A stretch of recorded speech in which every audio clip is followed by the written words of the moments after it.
which is only 125 yards, I think, from this nesting site. The long-eared owl is 125 yards from the well site, the proposed well site, which is well constructed now. And so both Mizzen Springs and Tinker Lane, there's a camp sprung up there, and we kind of need numbers down there as well, and we're happy to come and support you when you need it. We all need to support each other, because it's nipping in the bud, and so we just all need to stick together and fight this. There's a reason it's banned in Scotland, there's a reason it's banned in Ireland, there's a reason it's banned in France and Germany and Belgium and wherever else it's banned, and certain states in America, because it leaves a trail of destruction behind wherever they do it.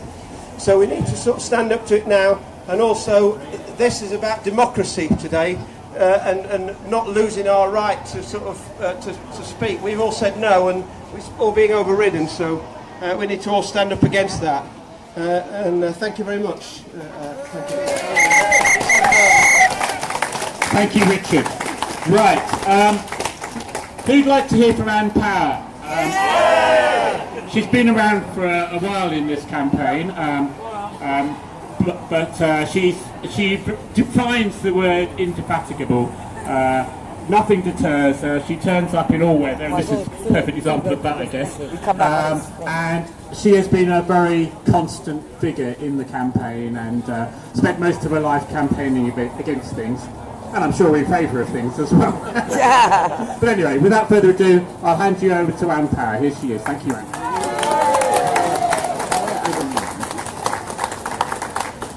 I never know what to say, but somehow things always come out. Because I'm such an angry person. There's so much to be angry about. I'm appalled at this government. What happened? This You're fine. Changed. You switched me off. No one silences Anne. Well, it's weird being old. It's really strange, you know. You don't get any practice on this, really. But it's unbelievable that I thought, you know, I was brought up very, very lucky times. I had free health, free education, all kinds of things that made me think we were going forwards. And for a couple of decades that really felt so. And I can't believe that since Margaret Thatcher's time, when I joined the Green Party, things have just gone more and more evil, wicked, wrong, totally going backwards. And we've got an insane government. I don't know why someone hasn't stabbed that woman.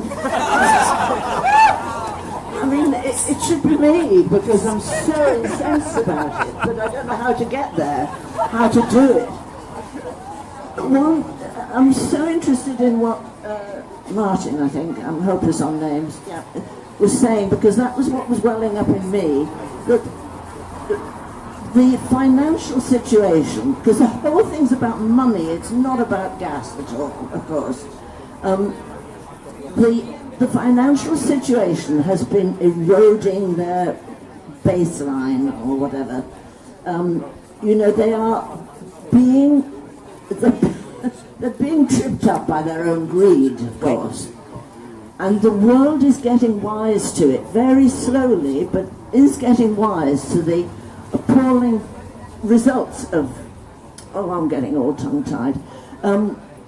You know, the fracking results across the world are being documented, and we've at the moment got all this marvellous machinery, there's one in my pocket, you know, to tell me what's going on across the world. I don't have to travel to find out that the damage fracking has done everywhere is huge. And we're more and more aware, we're getting information about global warming and the changes that are happening to us. The overpopulation, the greed, the fact that the whole Caribbean, you know, the whole... I keep going back to the British Empire as if it, you know, people talk about it as if it was something wonderful. It was wicked. It was stealing from everybody else.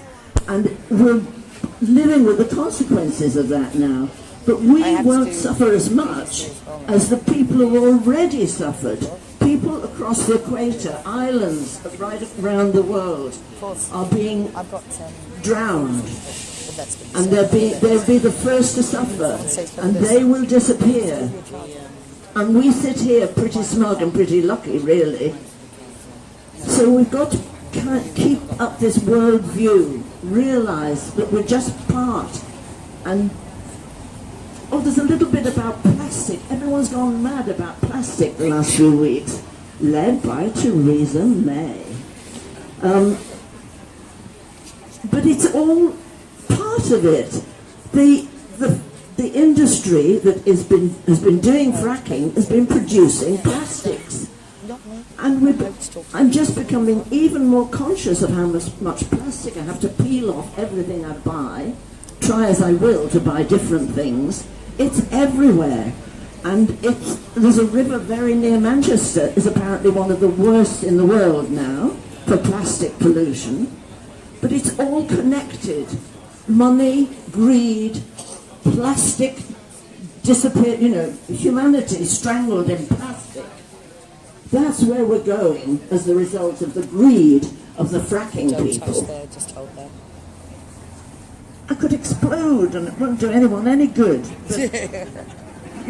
But, that's the big thing now, that we've got to awaken all our neighbours, illustrate somehow that we're one world and we're one destiny together, and we're pulling everyone down if we let this happen. Everyone. And I have to throw in appalling things about black people. They will suffer first. African people. In our own country, we are still so racist. And look at us here.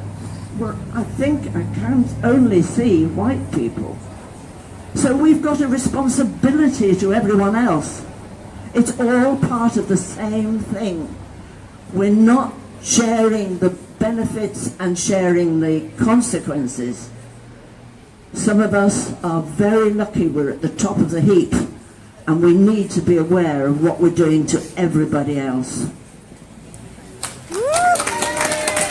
Thank you, Anne.